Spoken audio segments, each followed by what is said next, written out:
paz do Senhor, queridos amigos e amados irmãos.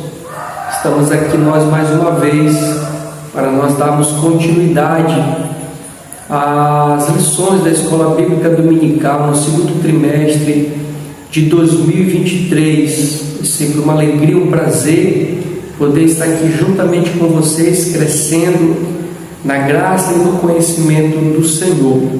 Dessa feita, queridos, nós vamos estudar a lição de número 9, você acompanha na tela, a lição de número 9, que tem como título Uma Família Nada Perfeita. Uma Família Nada Perfeita. Esse, então, é o título da lição de hoje, queridos. Deixando também aí o nosso textual, você acompanha na tela.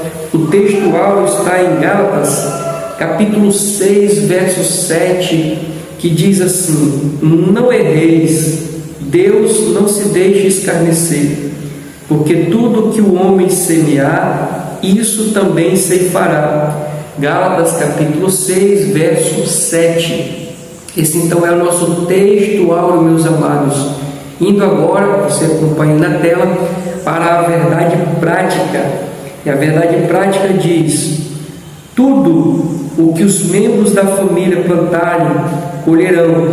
Essa é uma lei universal de Deus, que pode ser constatada na própria natureza. Aí está, meus amados, então a verdade prática da lição de hoje, contendo muitas verdades de fato. Quero também deixar registrado, você acompanha na tela, os objetivos, queridos, da nossa lição. Os objetivos da nossa lição, o primeiro deles é apontar o papel de Davi como ungido e homem de Deus, bem como extensão de sua família. O segundo objetivo, queridos, diz descrever pessoas chaves que apontam a disfuncionalidade na família de Davi. E terceiro, refletir a respeito do problema moral na família. Bendito seja o nome do Senhor Jesus Cristo. Aí está então os três objetivos, queridos, que ao final dessa lição pretendemos assim alcançar. Quero também deixar destacado, você acompanha na tela, os tópicos e subtópicos da nossa lição. O primeiro tópico, querido, é o rei Davi e sua grande família. O primeiro subtópico diz: Davi, o ungido por Deus. Segundo subtópico, Davi, o homem de Deus. Terceiro subtópico, a grande família de Davi. O segundo tópico, queridos, tem como título Filhos e parentes na casa de Davi.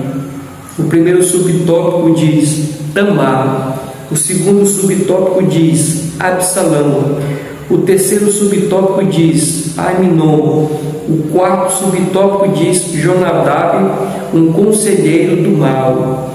O terceiro tópico, queridos, dessa lição tem como título o problema moral na família de Davi. O primeiro subtópico diz as consequências de sua falta de domínio próprio. O segundo subtópico diz incesto e morte na família. O terceiro subtópico diz vigilância, proximidade e exemplo. Bendito seja o nome do Senhor Jesus Cristo. Então está aí, meus amados, como está estruturada a nossa lição de hoje, indo agora nós, ponto a ponto, tentando extrair o máximo possível de verdades para a nossa vida. Amém? Eu quero olhar aqui com os irmãos para o textual. O textual, queridos, que diz: não erreis, Deus não se deixe escarnecer, porque tudo que o homem semear, isso também ceifará. Quando eu olho para a totalidade desse verso, eu digo que aqui nós estamos diante daquilo que chamamos da lei universal, ou lei da semeadura. Quando nós olhamos para o texto de Gálatas capítulo 6, verso 7, nós estamos diante daquilo que chamamos da lei da semeadura. O que é a lei da semeadura? É plantar e colher. plantar e colher. Isso que significa a lei da semeadura. Plantou, colheu. Da feita que plantou, não tem como não colher. É obrigatoriamente a colheita. Amém, meus amados? Então veja, já quando eu olho nos pormenores do texto, a gente observa aqui, não erreis, Deus não se deixa escarnecer, porque tudo o que o homem semear, isso também ceifará. Eu quero destacar a palavra tudo e a palavra isso do texto. Então note que o texto diz, porque tudo o que o homem semear, ou seja, toda e qualquer coisa que o homem plantar, tudo que nós plantarmos, nós vamos colher. Nada é infértil, né? Nessa lei da semeadura não há infertilidade, não há como dar errado, não tem como ter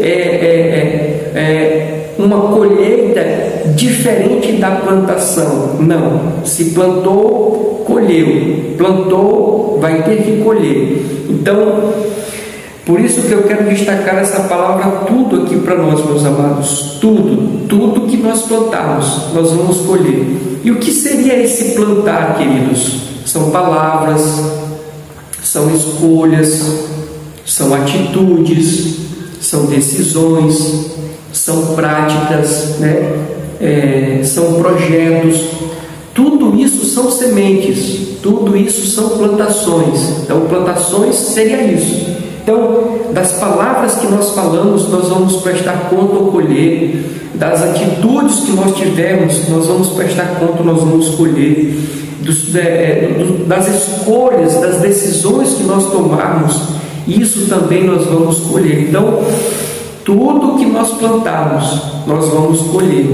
Nada daquilo que nós plantarmos ficará sem colheita. Amém? Então, eu quero agora também olhar para a palavra isso, porque o texto fala nessa questão, quando diz assim, porque tudo o que o homem semear, isso também ceifará.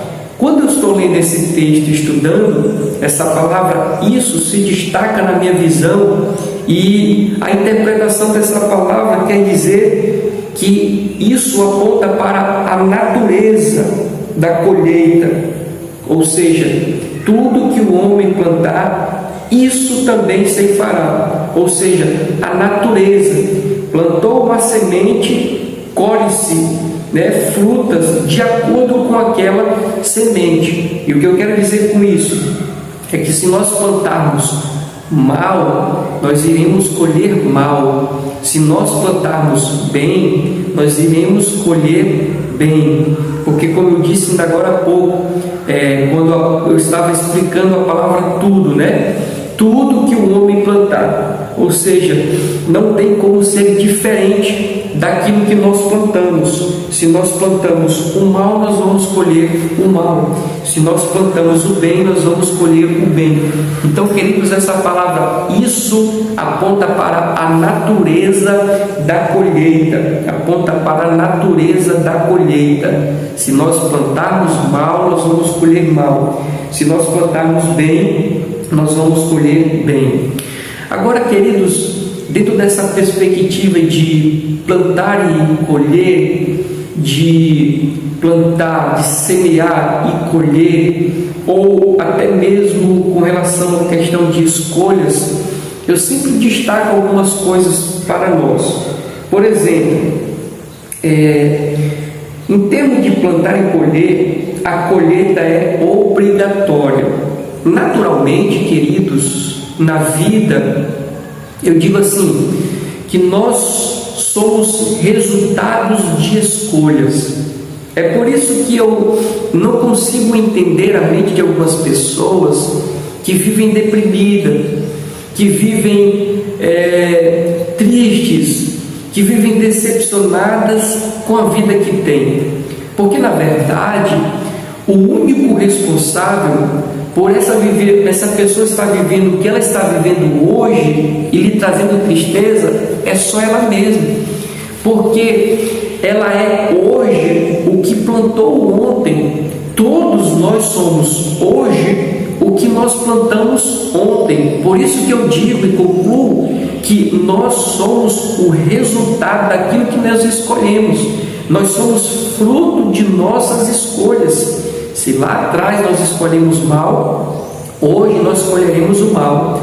Se lá atrás nós escolhemos bem, hoje nós plantaremos o bem. Então, naturalmente, queridos, de maneira natural, o ser humano ele é inclinado a escolher. A nossa natureza ela tem como característica a escolha.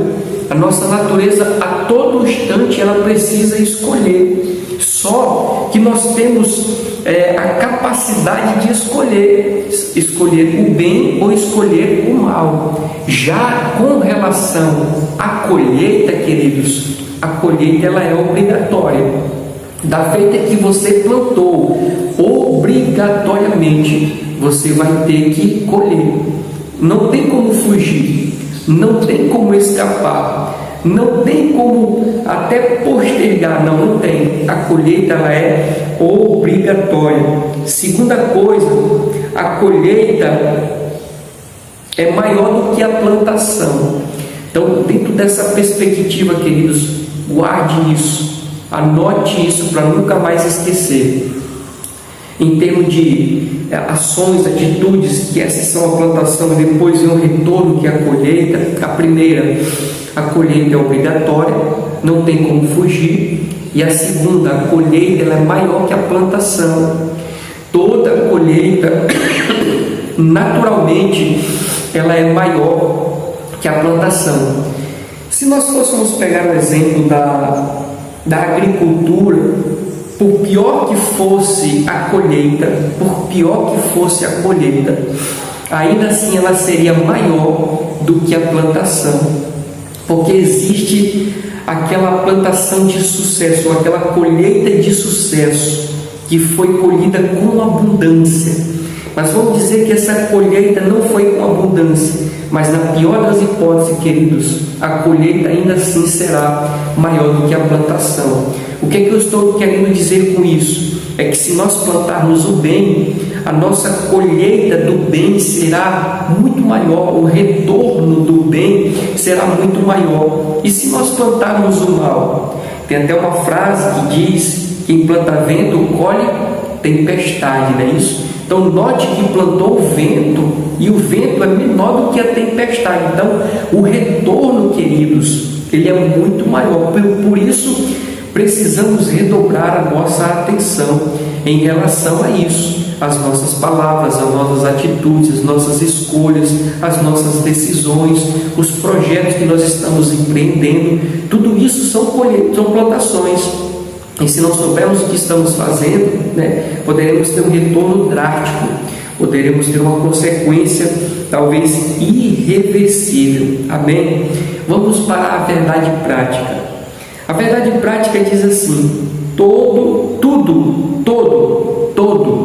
o membro, ou seja, tudo que os membros da família plantarem colherão. Essa é uma lei universal de Deus que pode ser constatada na própria natureza. Então, nós vemos, queridos, na própria natureza, essa lei universal do plantar e colher. Planta-se melancia, colhe-se melancia, planta-se banana, colhe-se banana, planta-se jaca, colhe jaca, planta-se cupuaçu, colhe-se cupuaçu, de maneira que todo aquele pé dará cupuaçu. Não é só um galho que dará o cupuaçu, não é só uma rama da melancia que dará melancia. A maioria das ramas ali vão dar melancia. Então, a verdade prática chama-nos a nossa atenção para uma verdade, qual? Que quando um membro da família erra, todos serão atingidos, todos terão as consequências. É por isso que eu coloco o destaque dizendo assim: infelizmente, toda a família acaba sofrendo. Quando os filhos são rebeldes, Toda a família sofre, os irmãos sofrem, o pai sofre, a mãe sofre. Quando os pais, eles erram nas escolhas, eles tomam decisões precipitadas, os filhos, eles vão sofrer, consequentemente eles vão sofrer, porque não fica restrito, meus amados, somente a pessoa que errou, não, toda a família será envolvida, toda a família padecerá. Outro detalhe que eu digo aqui para nós, dentro da verdade prática, é que, sabendo desta realidade, que quando um erra, toda a família padece, daí o cuidado redobrado ao escolhermos. Eu gosto sempre de destacar, queridos, que a vida do cristão, ele deve ser pautado em uma característica, né? O próprio Cristo diz que as virgens prudentes, as 5 virgens prudentes, essa deve ser a marca do cristão: a prudência, o cuidado, a cautela, sempre buscando a orientação do Espírito Santo de Deus, sempre buscando a orientação de Deus na palavra de Deus, em conselhos de homens e de mulheres de Deus, para nós não errarmos, queridos, já que quando nós erramos, toda a família padece. Nós precisamos redobrar ainda mais com relação às nossas escolhas, para que a família não venha sofrer, para que a família não venha padecer. Amém? Vamos para a introdução da nossa lição. A introdução da lição diz assim, queridos: a despeito de ter sido um grande rei e líder em Israel, Davi não foi o mesmo como o pai. Nesta lição estudaremos as consequências que uma família pode sofrer quando os pais não assumem os papéis que Deus espera deles. A história dramática dos pecados na família de Davi pode nos fazer refletir e tem muito a nos ensinar. Veremos que essa família não era funcional e, por causa das omissões do rei, presenciou episódios de incesto, rebelião e morte. Então são essas 3 infelizes características que nós vamos estudar na família de Davi: incesto, rebelião e morte. O que eu quero destacar ainda aqui na introdução é essa verdade que logo no início o autor fala, a despeito de ter sido um grande rei e líder em Israel, Davi não foi o mesmo como pai. Na semana passada nós falamos sobre pais, que precisam ter um equilíbrio. Tem a família, tem o sacerdócio, tem a família, tem o ministério, tem a família, tem o trabalho. Os pais precisam buscar o equilíbrio, nem se priorizar a família e esquecer do trabalho, porque essa família vai morrer de fome, e nem focar tanto no trabalho, em busca do recurso para alimentar a família e esquecer da família, porque essa busca desenfreada pelo dinheiro, pelo material, levará à ausência do pai. Nós vimos na semana passada que a ausência do pai causa grandes prejuízos para a família e para a formação dos filhos. Amém? Então, nós vemos aqui na vida de Davi que ele não buscou esse equilíbrio. Ele não teve esse equilíbrio. De fato, não podemos negar, e é o que nós vamos ver daqui a pouco, Davi foi um homem respeitado, Davi foi um homem destacado, Davi foi um homem que fez a diferença, ministerialmente falando, como rei, como homem de Deus, como ungido de Deus, como escolhido por Deus, mas fracassou, infelizmente fracassou como pai. E é o destaque que eu faço, que aqui nós temos uma triste realidade, É triste quando nós vemos, essa realidade da vida de Davi, um grande homem, um grande soldado, um grande guerreiro, mas como pai, uma verdadeira negação. Tinha homens ao seu dispor, ele era autoridade, mas em casa ele perdeu o controle, ele perdeu o mando, ele não sabia nem aconselhar assim os seus filhos em relação àquilo que eles deveriam fazer.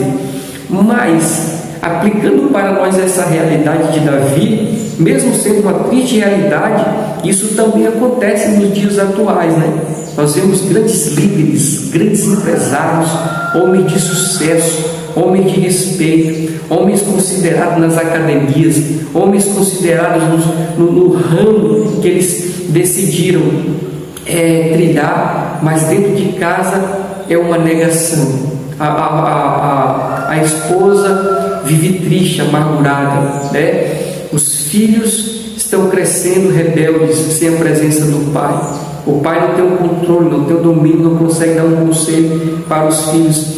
E essa é uma realidade dos nossos dias, queridos. E nós, como servos do Senhor, precisamos buscar, como eu já falei, o equilíbrio. Amém?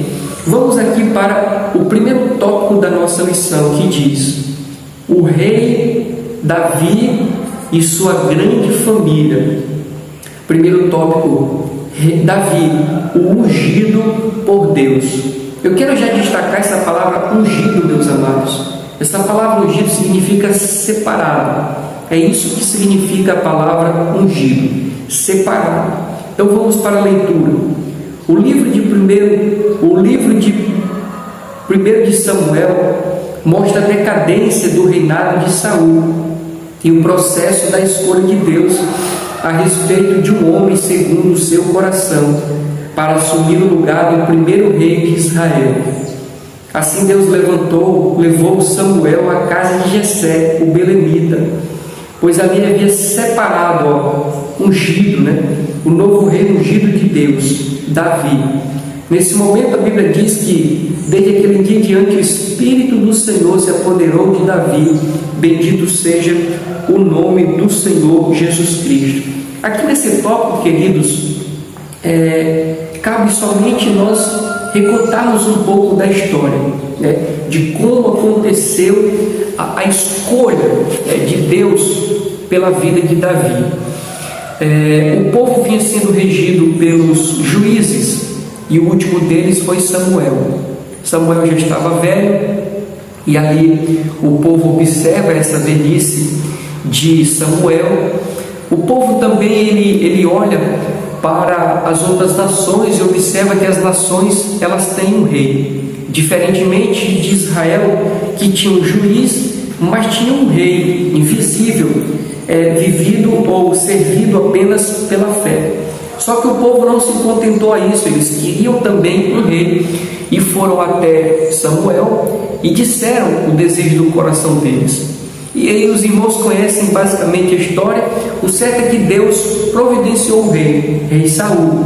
Nós destacamos sempre uma característica, dentre outras, na vida de Saul, é que existe a síndrome de Saul. Ou seja, Saul ele começou muito bem, mas ele terminou muito mal. E é interessante que a Bíblia diz que antes o fim das coisas do que o início delas. Já Saul foi o contrário, Ele começou bem e terminou mal. Interessante que a maioria das coisas, das vezes, a gente começa assim, começa bem, mas termina mal. O certo, queridos, é começar bem e terminar bem. Como nós vemos ali, o apóstolo Paulo: combati o bom combate, acabei a carreira, mas guardei a fé. Ele começou bem e terminou bem, para a glória e honra do Senhor Jesus Cristo. Então, nessa fase de Saul, que estava ali já se desencaminhando da presença de Deus, nós vemos pelo menos 2 erros daquele homem, Quero destacar apenas um aqui, que Samuel instrui ele para esperá-lo num determinado lugar, porque ali iriam sacrificar.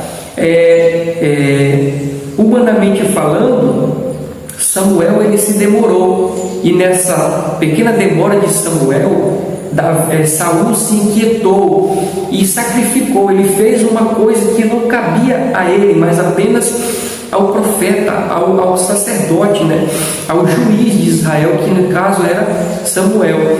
E esse foi o erro de Saul, um dos erros de Saul. Ele sacrificou, ele fez aquilo que não deveria fazer, e por conta disso, a Bíblia diz que Deus destituiu ele do trono. Deus tirou ele do trono e iria substituir. E nesse tempo, né, onde Deus já tem rejeitado Saul, ele decide escolher um rei para si. E ele instrui aqui Samuel, que deveria ir à casa de Jessé. Samuel vai até a casa de Jessé, lá em Belém, e vê os filhos de Jessé, e dentro do seu coração Samuel diz: é esse daqui. Por que Samuel diz isso? Porque Samuel olha para o lado externo, olha para o lado de fora das pessoas, ou dos jovens, os jovens grandes, quero crer que um porte físico másculo, ali como um guerreiro, porque eram jovens experimentados na guerra. Então, humanamente falando, aqueles jovens seriam aqueles a quem Deus havia escolhido. Só que Samuel vai passando um, vai passando outro, vai passando um, vai passando outro, acabam-se todos os filhos, e Deus não testifica que um daqueles filhos seria o rei escolhido por ele. Só que Samuel faz a pergunta: por acaso ainda tem algum filho teu sobrando? Jessé se lembra de Davi, que está no campo cuidando das ovelhas do pai dele, né? Manda chamar Davi. Davi vem. Quando Davi chega, o Espírito Santo testifica que aquele era o escolhido de Deus, e diz a Bíblia Sagrada que Samuel ali verteu o óleo, né, ungindo, separando Davi como rei de Israel. E diz o texto aqui que daquele dia em diante, né, desde aquele dia em diante, o Espírito do Senhor se apoderou de Davi. Bendito seja o nome do Senhor Jesus Cristo. Então nós vemos aqui o momento, ou como se deu a escolha de Davi, e esse detalhe, né, que Davi era um homem cheio do Espírito Santo de Deus. Naquele dia em diante, o Espírito Santo de Deus se apoderou da vida de Davi.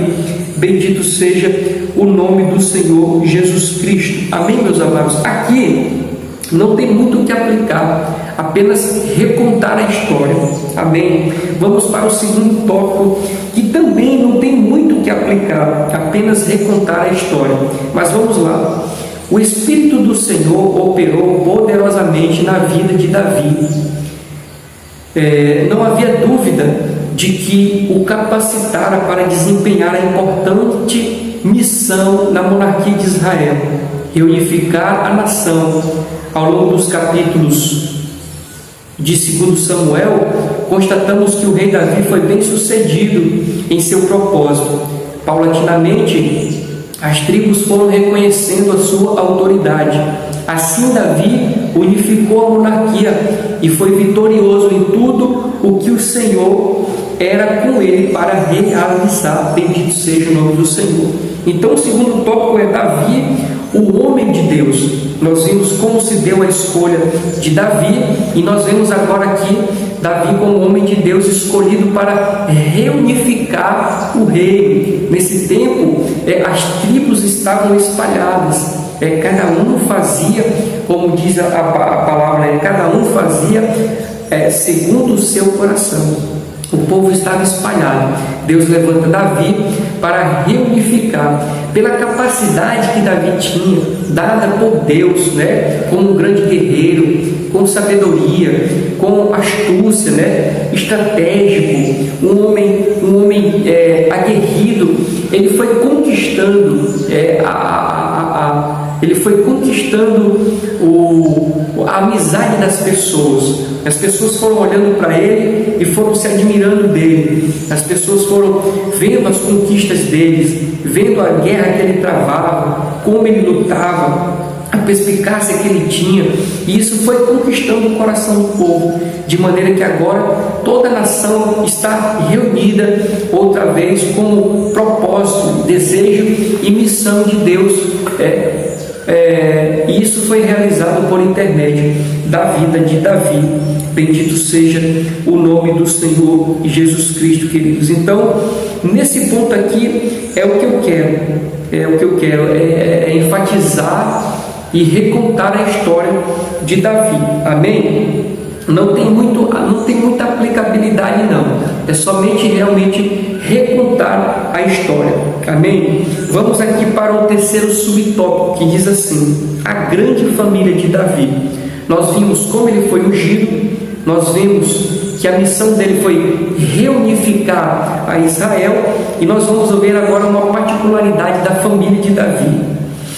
A leitura diz: entre Entretanto, a despeito de o rei Davi ser ungido por Deus e homem segundo o seu coração, ele entendeu que podia, veja essa frase, ele entendeu que podia ter várias esposas e concubinas. Naturalmente, com todos esses casamentos, Davi teve mais de 20 filhos. Ao ter tantos filhos e filhas, acabou caindo na displicência com eles. Ele priorizou, veja essa frase, ele priorizou apenas os assuntos do reino de Israel como principal atividade, suas conquistas territoriais com muitas guerras, e esqueceu-se de que tinha famílias espalhadas em vários lugares. Seus filhos tornaram-se problemáticos em suas vidas pessoais. Você lembra muito bem, se viu a lição de domingo passado, se não viu, eu te convido a ver, que está também muito boa, e nós falamos que a ausência da paternidade causa grandes transtornos na vida da criança, né? A ausência do pai causa grandes transtornos na criação moral e espiritual da criança. E daqui nós vemos um exemplo claro na vida de Davi. Por ter muitos filhos, esses filhos estarem espalhados e não ter a presença do pai, o que ocasionou, como nós vemos, filhos problemáticos em suas vidas pessoais. Não tem outro resultado, queridos. Não tem outra consequência a não ser essa que nós estamos vendo. Se o pai está ausente, se o pai não é presente, se o pai não se aproxima dos filhos, o que tem que acontecer é isso daqui: filhos rebeldes, filhos indisciplinados, filhos problemáticos, filhos com problema na sociedade, filhos com problema em obedecer às leis, filhos com problemas na questão da espiritualidade, não querem servir o mesmo Deus que os seus pais servem, e assim sucessivamente. Mas por que essa ausência de Davi, queridos? Porque ele priorizou, como diz aqui a lição, né? Ele priorizou os assuntos do reino de Israel, ele priorizou o trabalho, ele priorizou as guerras, ele priorizou as lutas. E como eu já falei, queridos, e me perdoe a redundância, o que nós devemos é buscar o equilíbrio. Nós falamos na semana passada que não existe esse escalonamento de Deus, família e ministério. Deus, a gente pode sim escalonar, porque a Bíblia diz que nós devemos amar a Deus acima de tudo, não é isso? Mas abaixo disso vem o ministério e a família. O ministério e a família estão no mesmo nível. Por quê? Porque isso culmina no equilíbrio que precisa ter. Porque se uma vem primeiro do que a outra, queridos, com certeza vai priorizar essa e deixar essa aqui em segundo plano. A discussão é quem vem primeiro, né? Se é a família, se é o ministério. Não, essa não é a discussão. A discussão é dizer que os dois estão no mesmo nível, para que haja um equilíbrio. Bendito seja o nome do Senhor Jesus Cristo. Então, note, os filhos foram aquilo que foram pela ausência do pai.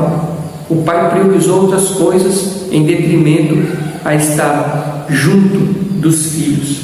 Um outro destaque que eu faço nesse tópico, queridos, é quando a lição diz assim, que entretanto, a despeito de o rei Davi ser ungido por Deus e o homem segundo o seu coração, ele entendeu que poderia ter várias esposas. Eu sei que esse assunto aqui é um assunto que causa muita polêmica.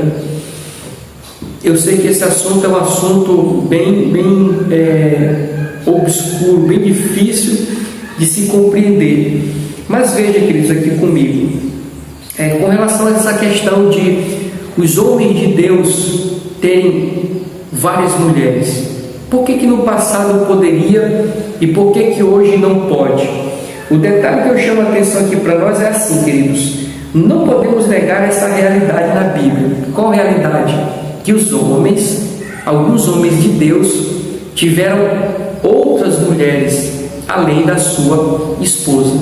Isso ninguém pode negar, isso ninguém pode esconder, isso ninguém pode fazer vista grossa. É uma realidade, está contida na Bíblia Sagrada e é bem claro para qualquer um daqueles que lê a Escritura essa verdade. Segundo, já que é a minha opinião, mas nunca foi da vontade de Deus. Mesmo alguns homens aparecendo na Escritura, tendo algumas mulheres ou várias mulheres, isso não significa que era a aprovação de Deus, não significa que Deus estava aprovando, não significa que era da vontade de Deus. Aí você poderia me fazer a pergunta, mas por que Deus permitiu? Por que Deus deixou que isso acontecesse? A resposta é simples: por causa do livre-arbítrio. Por causa do livre-arbítrio. Tem coisas na Escritura, meus amados, que acontecem que não foi por vontade de Deus. Por exemplo, o adultério de Davi com Batseba. Foi da vontade de Deus aquilo? Não. Mas por que Deus permitiu? Por causa do livre-arbítrio. Deus, ele não nos trata como robôs. Deus, ele não nos manipula. Deus, ele nos aconselha. Deus, ele nos orienta. Deus, ele nos adverte com relação às consequências que virão por má escolhas nossas. Mas ele também, queridos, não nos impede.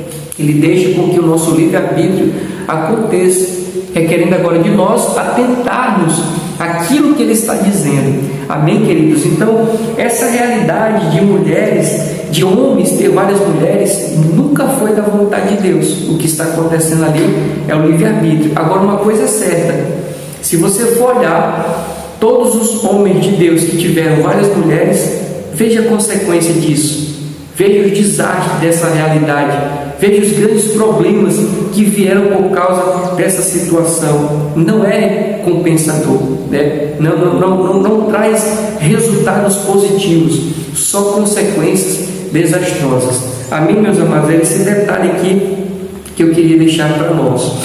Aqui no final, o autor diz assim, que ele priorizou apenas assuntos do reino de Israel como principal atividade, suas conquistas territoriais com muitas guerras, e esqueceu-se de que tinha muitas famílias espalhadas em vários lugares. Seus filhos se tornaram problemáticos em suas vidas pessoais. Bendito seja o nome do Senhor. No mundo, nós vemos uma realidade, né? Que quanto mais namorador o homem mais respeitado ele se torna, né? Tem até uma frase que diz: fulano é galo. Por quê? Porque é namorador. Onde ele vai passando, ele vai namorando com mulheres e muitas dessas vezes vão deixando filhos para trás, né? E é triste ver essa realidade de homens que agem assim, vão viajando por cidades, vão namorando com pessoas e espalhando os filhos, né? E com certeza trarão consequências talvez até irreversíveis para a vida dessas crianças. Infelizmente, quem sabe pode até se tornar um mau elemento, um marginal da sociedade, um elemento que trará prejuízo para a sociedade por uma irresponsabilidade de pessoas que acham que estão fazendo uma boa coisa, insuflando simplesmente o seu ego, quando na verdade estão plantando coisas que lá na frente vão colher. E só Deus pode ter misericórdia dessas pessoas. E a Bíblia diz, aqui a revista diz, que Davi tinha vários filhos espalhados. Aqui nós vemos a consequência disso, consequência, diga-se, desastrosa, meus amados? Amém, queridos? Vamos adiante para o segundo tópico da nossa lição. O segundo tópico da nossa lição diz: filhos e parentes na casa de Davi. Eu coloquei um destaque dizendo assim: aqui começam os problemas. Até agora nós vimos aqui recontar a história e tentando aplicar alguma coisa para nós, mas aqui começam de fato a lição e os problemas a aparecer. Então vamos lá. O primeiro tópico diz Tamar. Tamar era filha de Maaca. Esta era filha do rei Talmai de Jesus e mãe de Absalão, e este, portanto, era irmão de Tamar, uma mulher bonita, e virgem. Sua beleza atraiu Aminon, seu meio-irmão, o filho primogênito de Davi, com Ainoã. Aqui, queridos, o autor está nos situando na história. Vão aparecer aqui 3 personagens: Tamar, Absalão, e o outro Aminon. Então, Tamar, Absalão e Aminon. Nós vamos ver pela leitura que Tamar era irmão de Absalão, irmão do mesmo pai e irmão da mesma mãe. Já Absalão se tornara irmão desses dois, não por parte de mãe, mas só por parte de pai, porque a mãe de Aminon já era outra. Então, o que acontece? Eu posso fazer a leitura, depois a gente contextualiza. Então vamos lá. O segundo subtópico, Absalão, era irmão de Tamar, filho de Maaca, e terceiro filho do rei Davi. Nos capítulos 13 a 19 de 2 Samuel, sua história está registrada em detalhes. Seu nome tem a ver com pais, mas ironicamente sua história nada tem a ver com ela. Absalão assassinou Aminon, por isso que eu queria fazer a leitura. Absalão assassinou Aminon, seu meio-irmão, conspirou e rebelou-se contra o seu pai, o rei Davi. Vamos para o terceiro subtópico aqui, fazendo a leitura para a gente fazer um apanhado só. Quando Davi ainda não havia assumido o trono de Israel, mas já era o escolhido de Deus para reinar, casou-se com Ainoã e gerou Aminon. Feito homem, entre outros irmãos nascidos, Aminon demonstrou ser desajustado emocionalmente e dominado por paixões carnais. Foi por causa desse comportamento que ele se apaixonou, veja só, doentemente por sua meia-irmã Tamar. Aminon ficou doente de angústia e de desejo incontinente por ela, e por isso não comia nem bebia, totalmente dominado por essa paixão, e ao mesmo tempo desconhecida por Tamar. Bendito seja o nome do Senhor Jesus Cristo. Então, preste atenção aqui no que eu vou dizer, queridos. Então tem esses 3 personagens, filho de Davi. 2 eram irmãos, de parte de pai e de parte de mãe. Já o outro era apenas por parte de pai, que no caso era Davi, tendo mães diferentes. Então veja, aqui desse lado nós temos Absalão e Tamar. Desse outro lado nós temos Aminon, que era filho de Davi com outra mulher. Esse Aminon, ele apaixonou-se pela a sua meia-irmã Tamar. A revista diz que ele tinha comportamentos promíscuos, né? Ele era dado à carnalidade, ele tinha os impulsos sexuais avantajados, exacerbados, de maneira que ele se apaixonou doentemente pela sua meia-irmã. Interessante que a revista vai dizer que ela era uma moça linda, uma moça bonita, uma moça virgem, uma moça que se destacava das demais. E isso contribuiu ainda mais para esse sentimento de Aminon em relação à sua meia-irmã, de paixão, de paixão, aquele fogo. Não era um desejo de amor, de carinho, de cuidado, não. Foi um desejo de sexual mesmo, foi de atração sexual, do fogo, da paixão. Foi isso que dominou o coração daquele jovem. A Bíblia vai nos dizer que existia um primo deles, que no caso era Jonadab. Jonadab era primo desses 3 personagens aqui, Tamar, Absalão e Aminon. Só que Jonadab tinha uma aproximação maior com Absalão, com Aminon, que diga, com Aminon. Por causa dessa aproximação, Jonadab vai percebendo que Aminon não está legal, que Aminon está diferente, ele não está a mesma pessoa, né? Ele era mais extrovertido, ele era mais para frente, ele tinha um porte físico um pouco mais robusto, só que com o passar do tempo, Jonadab vai percebendo que o semblante de Aminon vai decaindo, né? Ele vai ficando mais reservado, vai ficando meio pálido, sem vontade de se divertir. Com certeza eram jovens que saíam para se divertir, mas foi mudando ao longo do tempo. E Jonadab pergunta, né, para Aminon o que está acontecendo. E até então Jonadab não sabia, não conhecia desse sentimento que o consumia Aminon por dentro em relação à sua meia-irmã. Daqui a pouco, de tanto Jonadab questionar, Aminon conta e revela o segredo, né? Revela o segredo. Nesse tempo, Jonadab ele dá, entre aspas, um brilhante conselho para Aminon. Mas daqui a pouco nós vamos falar a respeito um pouco mais desse conselho aí, que é o quarto subtópico aqui. Então, Jonadab dá um brilhante conselho para Aminon. Qual é o conselho de Jonadab? É que Aminon deveria se fazer doente. Ele disse assim: olha, cai de cama, fica doente, essa notícia vai chegar até o teu pai que tu está doente, ele vem te visitar, e nessa visita tu aproveita e pede para Tamar vir te servir, vir fazer a comida, vir cuidar de ti.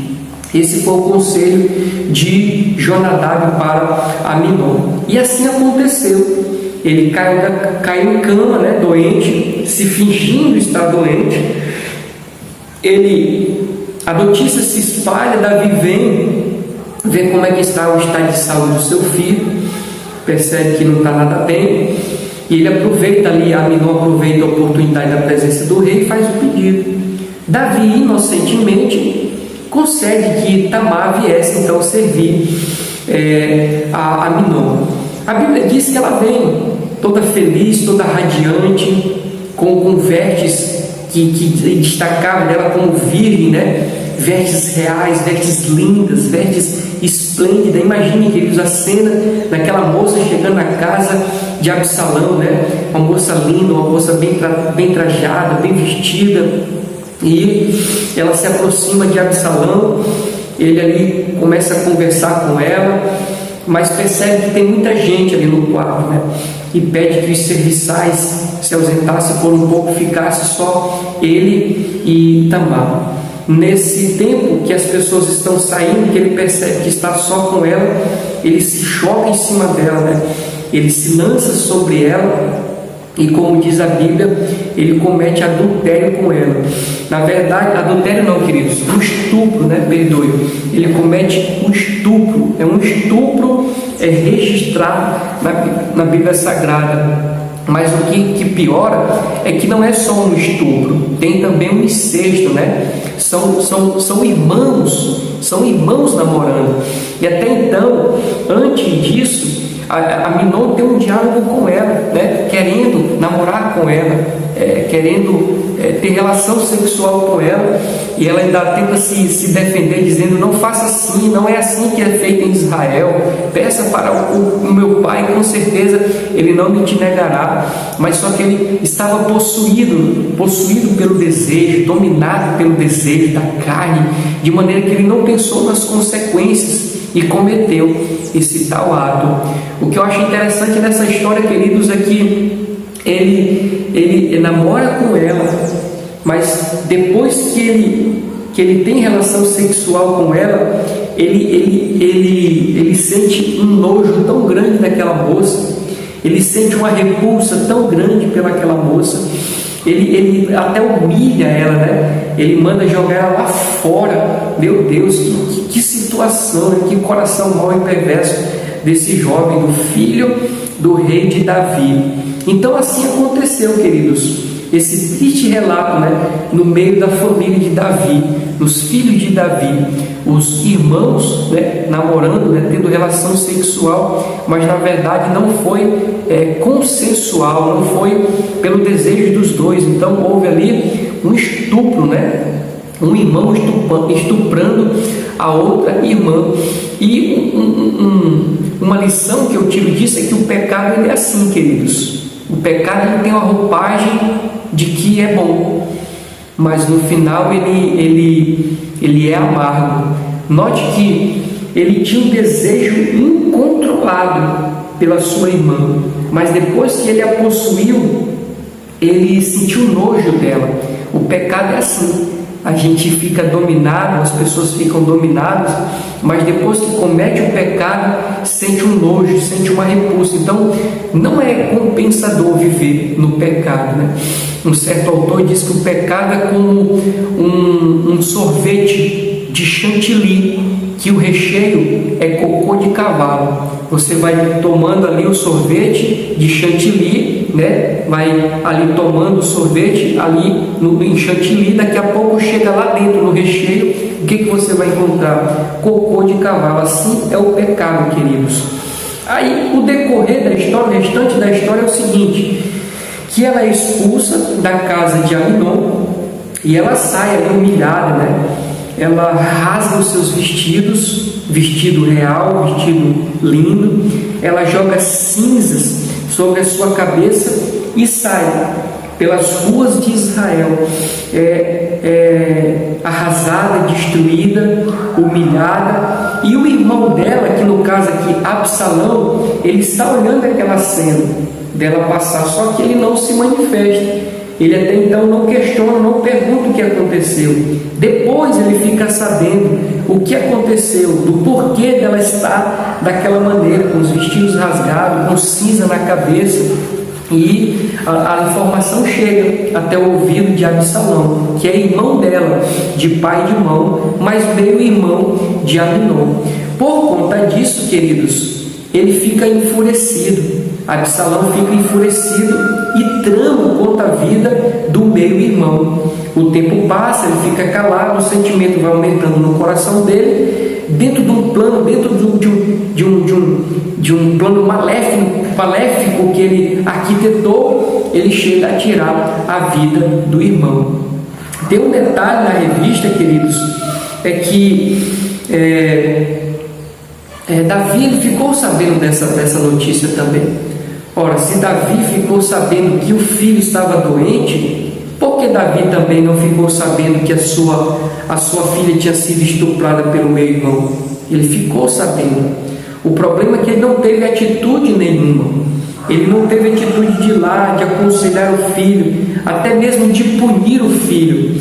Eu acredito que se Davi tivesse feito isso, teria até evitado esse assassinato. Porque se Davi punha o seu filho, Absalão, de alguma maneira, ficaria ali satisfeito, como que uma justiça tivesse sido feita. Não é assim, queridos, quando nós vemos nas reportagens familiares dando ali entrevista porque tiveram seus parentes mortos. O que é a primeira coisa que eles pedem? Qual é a primeira coisa que o familiar pede? Justiça, não é isso? O que é a justiça que eles querem? Que a pessoa seja presa, não é isso? Então eu creio que se Davi tivesse chamado a atenção de Aminon, se Davi tivesse punido Aminon, ele teria querido ali evitado esse assassinato. Absalão se sentiria ali justiçado, como se a justiça tivesse sido feita. Como Davi não chamou atenção, não fez nada, o sentimento só cresceu dentro do coração de Absalão e ele fez o que fez, ele cometeu esse assassinato. Então veja, na família de Davi o que nós temos? Nós temos o incesto, né? Que é um irmão namorando com a outra irmã. Nós temos um estupro, né? Um irmão estuprando a outra irmã. Nós temos um irmão assassinando o outro irmão, e no final esse Absalão, aquele que matou Aminon, ainda tenta tomar o trono de Davi, tomar o reino de Davi. Por um bom tempo ele passa perseguindo o próprio pai, ele tenta matar o próprio pai para tomar ali o trono de seu pai. Tudo isso, queridos, por quê? Por causa de uma omissão do pai, por causa de um desinteresse, de um desequilíbrio do pai.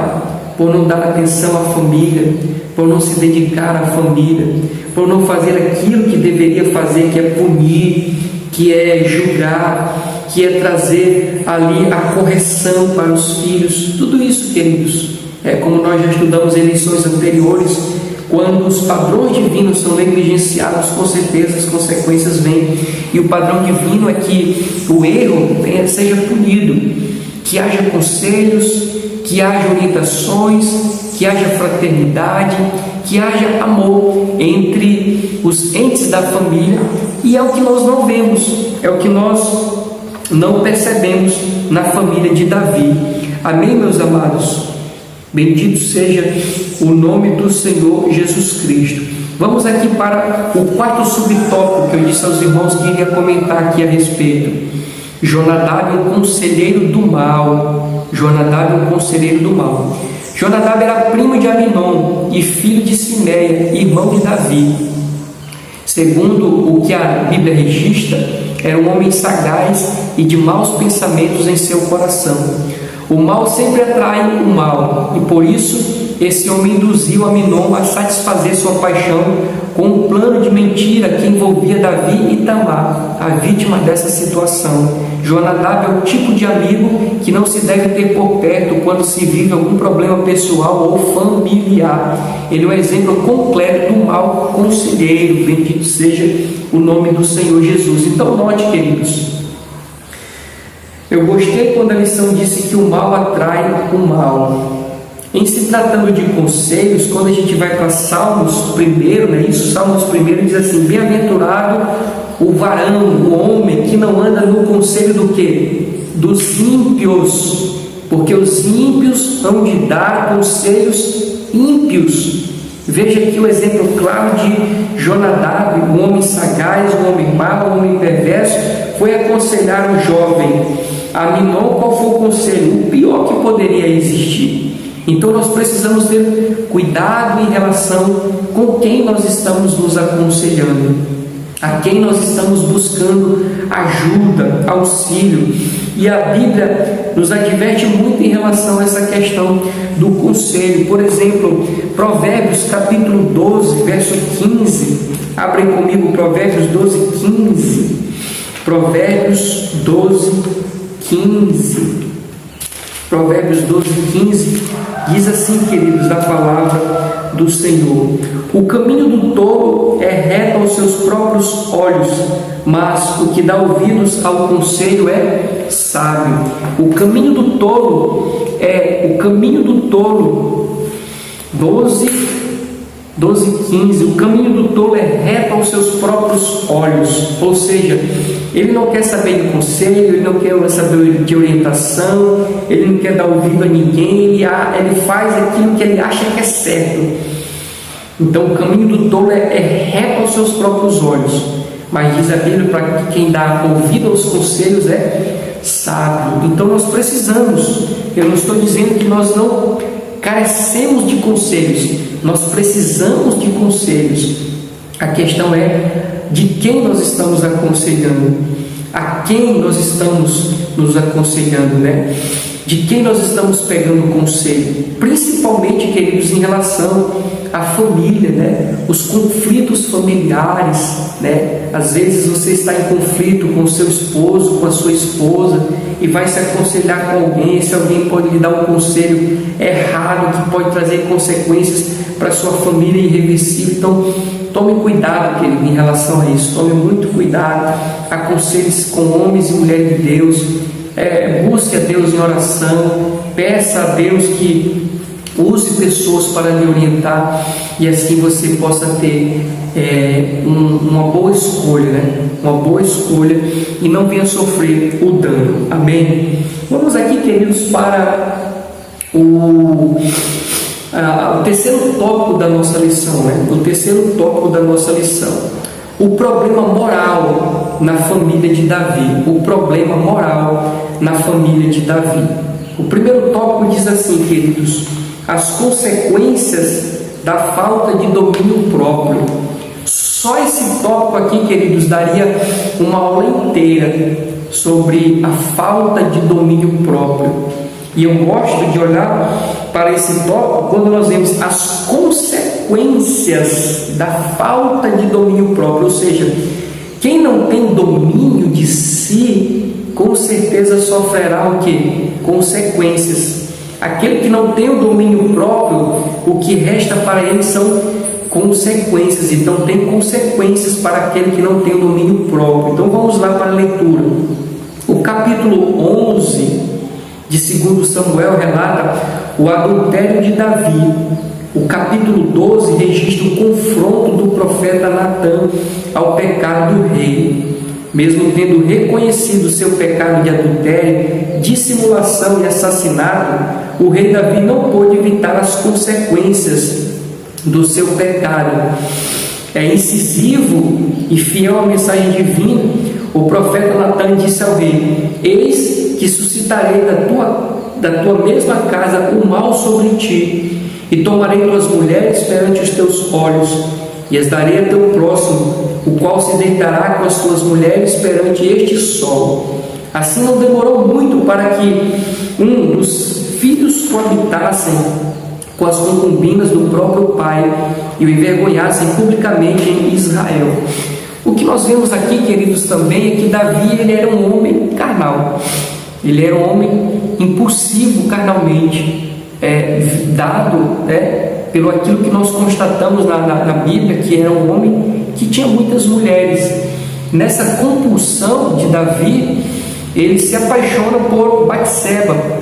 Os irmãos muito bem conhecem a história, e eu acredito que aqui começou a queda de Davi, né? A queda no sentido de consequências, a queda no sentido de desastre na sua família, né? Ao invés de ele estar na guerra, ele estava em casa. Nesse período que ele está em casa, ele decide ir para o alto do palácio. Quando ele está no alto, ele olha para baixo e ele avista uma mulher linda se banhando ali, que era Batseba. O coração dele, assim como Aminon, que era o filho dele, encheu-se de paixão, e aquele homem ficou dominado pelo sentimento da carne, pelo sentimento da paixão, e não teve ali domínio próprio. Ele não desistiu enquanto não enamorou com aquela mulher. Fez de tudo para possuir aquela mulher, assim como aconteceu. Ele possuiu aquela mulher, só que ela engravidou, e Davi ficou sabendo da gravidez, e ele tentou ali dissimular, ele tentou ali disfarçar o seu pecado. Como? Ele sabendo da gravidez da mulher, e que a mulher, o esposo da mulher não estava em casa, ele chama o esposo da mulher e aconselha que aquele homem fosse para casa. Aquele homem, fiel ao seu coronel, ao seu general, e preocupado com as tropas dos seus amigos que estavam na guerra, ele não se sente bem indo para casa enquanto os seus amigos estão na guerra, e não se sente bem indo para casa e acaba dormindo ali mesmo nas redondezas próximo ao templo, a casa real. Davi fica sabendo, ele bora outro plano. Ele chama então o esposo de Batseba e tenta embebedá-lo, na verdade até embebeda, e depois que ele está bêbado, ele pede para aquele homem ir para casa. Só que mesmo bêbado, aquele homem não vai para casa, e não deu certo o plano de Davi, Aí ele tem um outro plano, e que foi o pior. Então ele pede que esse soldado voltasse para as tropas. Ele dá ordem, Davi dá ordem para o capitão lá das tropas que colocasse Urias bem na frente do exército, e ali num espaço onde era mais frágil, onde era mais suscetível que os soldados fossem atingidos. Então Davi, ele comete diversos pecados aqui também. Ele adultera, ele dissimula, e ele ainda é culpado de um assassinato. Então veja o que essa falta de domínio próprio teve como consequência, não é isso? Porque se ele tivesse fugido, se ele tivesse feito como José fez com a esposa de Potifar, que fugiu, tudo isso teria sido evitado. Tudo isso teria sido evitado. O interessante, esses dois pontos aqui que eu cito para nós, queridos. Aqui na lição diz assim, ó, mesmo tendo reconhecido o seu pecado de adultério, ele reconheceu, ele foi confrontado pelo profeta Natan. Então, mesmo tendo reconhecido o seu pecado de adultério, dissimulação e assassinato, o rei Davi não pôde evitar as consequências. É esse destaque que eu faço, ou seja, o rei Davi não pôde evitar as consequências. Lembra da lei da semeadura? Qual é dos princípios da semeadura? É que a colheita ela é obrigatória. A colheita ela é obrigatória. Quando se planta não tem jeito, tem que colher, porque a colheita é obrigatória. Diz a revista que Davi não pôde evitar as consequências. De fato, não tem como evitar. Não tem como evitar. É inevitável as consequências. Não tem como fugir, não tem como se desvencilhar, não tem como se postergar, não tem como. A pessoa, querendo ou não, vai ter que sofrer as consequências. Eu chamo para nós um detalhe aqui também, queridos, e diga-se esclarecedor. Porque nós vemos da parte de Deus, por intermédio da vida de Natan, em 2 Samuel capítulo 12, verso 11, Natan falando em nome de Deus, dizendo assim: eis que suscitarei da tua mesma casa o mal sobre ti, e tomarei tuas mulheres perante os teus olhos, e as darei a teu próximo, o qual se deitará com as tuas mulheres perante este sol. Eu pergunto, queridos, será que Deus ele faria isso? Pegar a mulher de um outro, de um e dar para outro? Será que Deus faria isso, queridos? Será que Deus caminharia por esse caminho? Será que Deus ele provocaria o mal, como nós estamos vendo aqui, porque diz, né? Eis que suscitarei de tua mesma casa o mal sobre ti, né? Será que Deus faria isso? Será que Deus não estaria entrando em contradição? Será que Deus não estaria promovendo, né, aqui a orgia? Será que Deus não estaria promovendo a promiscuidade? Esse texto, queridos, é um texto que nós precisamos ter bastante cautela na interpretação dele. Para nós entendermos se é Deus ou se não é, nós precisamos compreender aquilo que nós chamamos de vontade de Deus. Existem 3 tipos de vontade de Deus: vontade permissiva, vontade prescritiva e vontade decretiva, quando ele decreta que aquilo vai acontecer. Então nós precisamos encaixar esse texto dentro de uma dessas vontades de Deus, e a que a melhor se adequa, queridos, de maneira que Deus ele não será o causador do mal, de maneira que Deus não promoverá o mal, não promoverá aqui a imundícia, a promiscuidade. Aqui está a vontade permissiva de Deus, ele permitiu. Só que nós devemos fazer uma outra ressalva, né? Que Deus é um Deus onisciente. Deus ele está falando por intermédio de Natan de uma coisa que ele já tinha visto lá na frente, por isso ele está revelando. Tá bom, queridos? Então é esse detalhe que eu quero deixar aqui para nós não interpretarmos o texto erradamente. Ainda nesse tópico, eu quero fazer uma ressalva, porque a lição diz assim, ó: assim não demorou muito para que um dos filhos coabitassem com as concubinas do próprio pai e o envergonhassem publicamente em Israel. Qual é o detalhe que eu quero citar aqui para nós? É que há colheitas que vêm rápido, outras demoram. O certo é que elas vêm, queridos. Então, tem algumas pessoas que cometeram erros lá no passado, muitos anos atrás, e acham que vão ficar impunes. Não vão, queridos, não vão ficar impunes, porque a colheita é obrigatória. A colheita ela vem, a consequência ela vem. Ela pode até estar tardando, mas o certo é que ela vem. Então tem colheitas, tem consequências que em poucos dias ela já ali acontece. Mas tem umas não, que demoram. Então, é por isso, queridos, eu gosto de ressaltar isso aqui, ó. É por isso que Deus nos orienta a não pecarmos. Porque Deus ele não quer que a gente peque pelo pecado em si. Deus não quer que a gente peque por por causa das consequências, porque Deus sabe que todo pecado tem consequência. Então o que Deus quer nos livrar é das consequências, por isso Ele nos orienta a não pecarmos. Então, cuidado, meus amados, mais uma vez eu digo, cuidado com as escolhas, cuidado com os caminhos, cuidado com os projetos, cuidado com as palavras, tudo isso são sementes lançadas. Amém? Vamos aqui para o segundo subtópico, que diz assim: incesto e morte na família. Incesto e morte na família. Outro caso alarmante foi o pecado de incesto do filho mais velho de Davi contra a própria irmã Tamar. As consequências inevitáveis disso na família do rei foi o ódio aumentado por Absalão, até matar o seu meio-irmão Aminon, como vingança pelo abuso de sua irmã Tamar sofreu. O relato de Aminon e Tamar está repleto de sagacidade, de sutileza e de mentira, a fim de atrair a inocente Tamar para um laço indigno.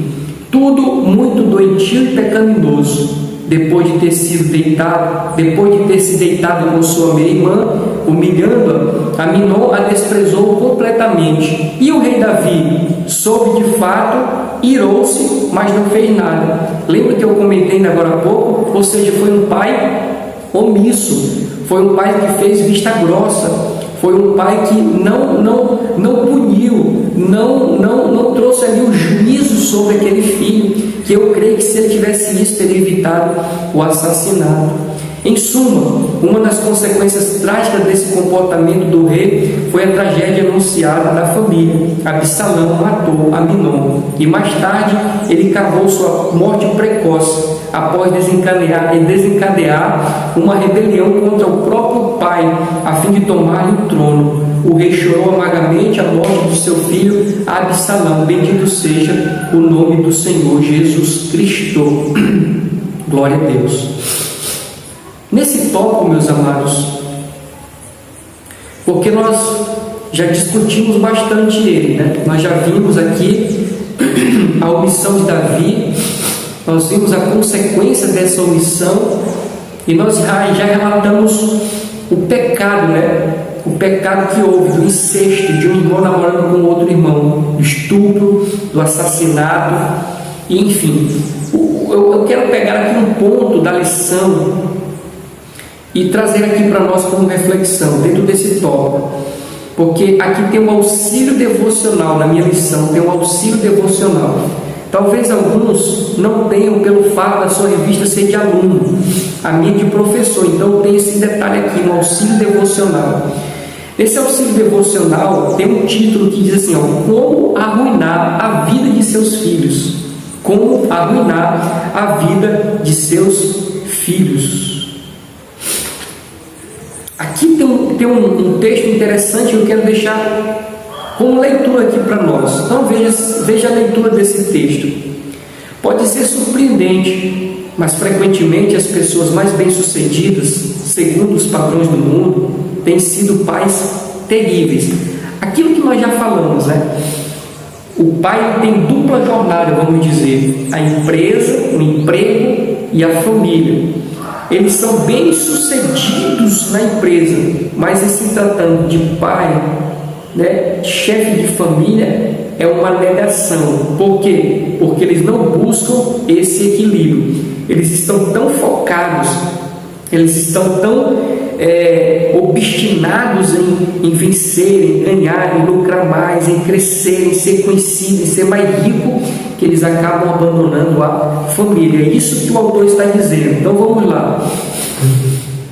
E alguns dos menos bem-sucedidos criam seus filhos, dos quais qualquer pessoa poderia se orgulhar. Aí ele coloca desses pais que, apesar de não serem tão bem-sucedidos, de não terem fama, de não terem sucesso, de não terem empresas multinacionais, eles criam seus filhos de maneira que qualquer um poderia se orgulhar. Então ele destaca essa aqui. Aí ele continua: Davi, apesar de seus méritos como o maior rei de Israel, foi um pai terrível. Alguns de seus erros são destacados nesses capítulos. e permanecem como exemplo que você e eu devemos seguir, se desejamos arruinar a vida dos nossos filhos. Note que o texto ele é bem irônico, né? Ele age com ironia, para chamar realmente a nossa atenção.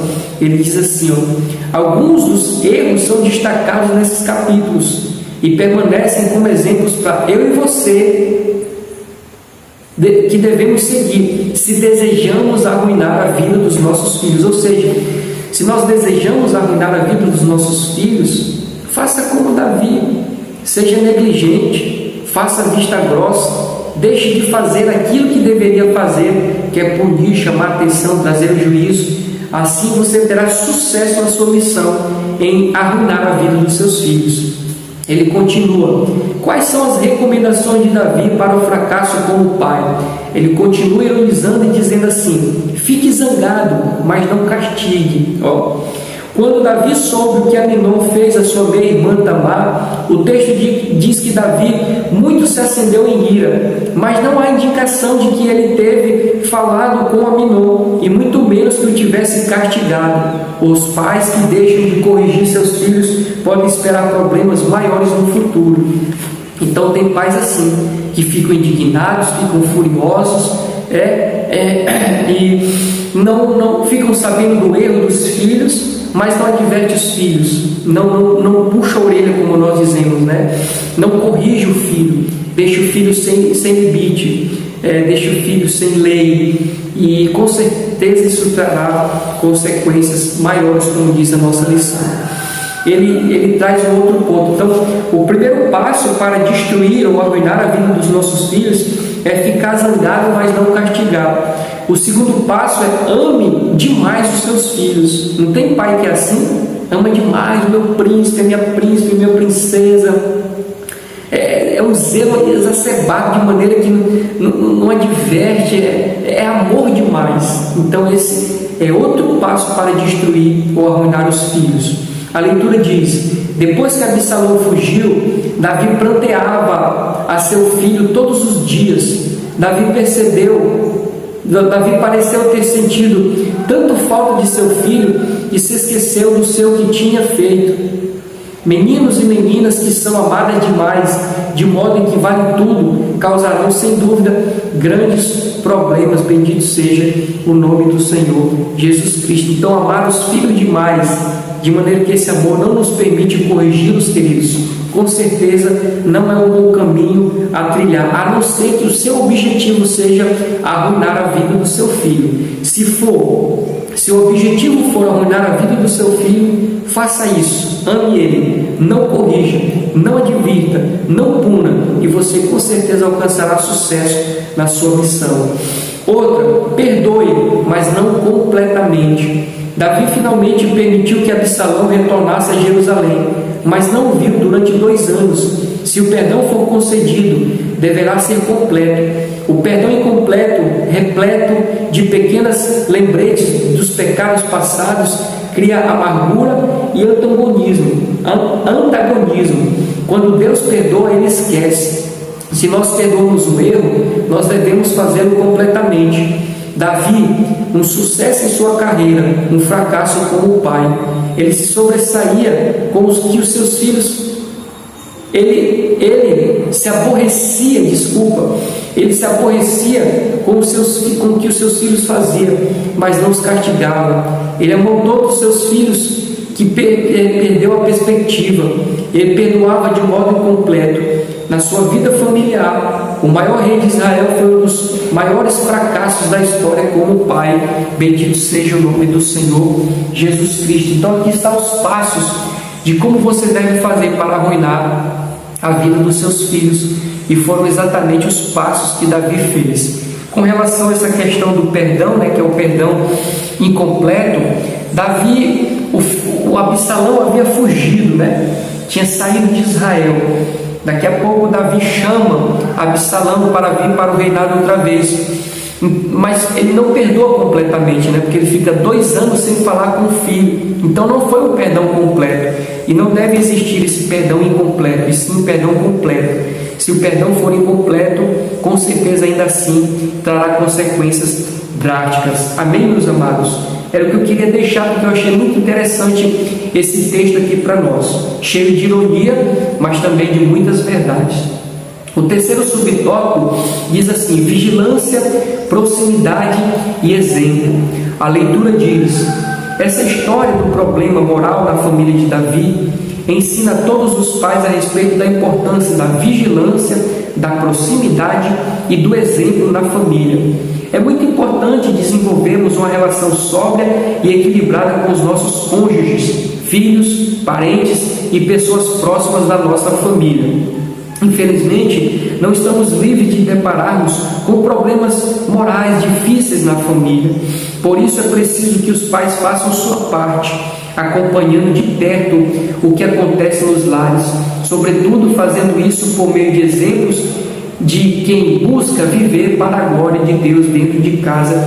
Bendito seja o nome do Senhor. 3 pontos aqui para nós, bem rápidos, meus amados, porque a lição diz assim: infelizmente, não estamos livres de nos depararmos com os problemas morais difíceis na nossa família. Eu digo uma coisa assim: há situações fora do alcance, difícil de nós impedirmos. Há situações realmente, meus amados, que fogem ao controle, fogem ao nosso controle. Nós não podemos controlar. Por exemplo, você não pode viver 24 horas junto de seu filho. Quando ele vai para a escola, quando ele volta da escola, quando ele diz que vai para a casa de um amigo, aí isso ainda dá para controlar. Quando ele diz que vai até para a igreja, mas na verdade ele está tomando outro caminho. Mas não tem como os pais ficarem 24 horas junto de seus filhos, né? E quem sabe nesse momento é quando ele está se envolvendo com algum amigo que o levará às drogas, que o levará à prostituição. Quando pensar que não, o seu filho já está nas drogas, já está na prostituição. Então é algo que foge do seu controle. Mas como diz a nossa lição, os pais precisam fazer a sua parte. Tudo que cabe a você, os pais devem fazer a sua parte. Como eu coloquei aqui no caso Manoá, né? Manoá é sua esposa para com Sansão.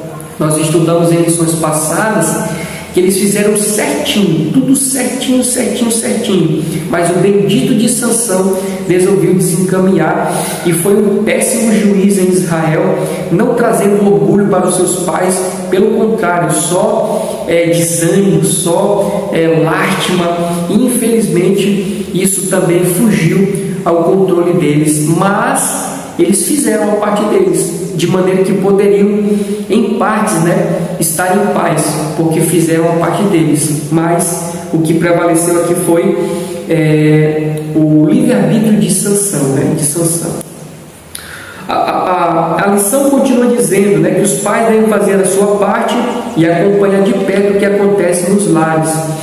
Eu digo 2 coisas aqui para nós nesse pequeno trecho aqui, que há muitos pais que fazem vista grossa e não devem fazer vista grossa. Isso não deve acontecer vista grossa.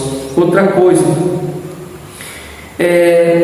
tem um estilo de paternidade surgindo hoje que é o estilo descolado, é o estilo moderno, é o pai brother, aquele pai que quer ser descolado, que não quer dar um de careta, que não quer dar um de retrógrado, não quer dar um de ultrapassado. Ele vai entrando na vibe do filho, ele vai entrando na linguagem do filho e vai ficando ali um pai descolado, uma mãe descolada, uma mãe brother. Você não consegue enxergar essa realidade? Eu sei que você consegue enxergar essa realidade, só que isso também é prejudicial, porque são pais que não vão conseguir ali colocar limites, são pais que não vão conseguir orientar, são pais que não vão conseguir dar o exemplo para os filhos.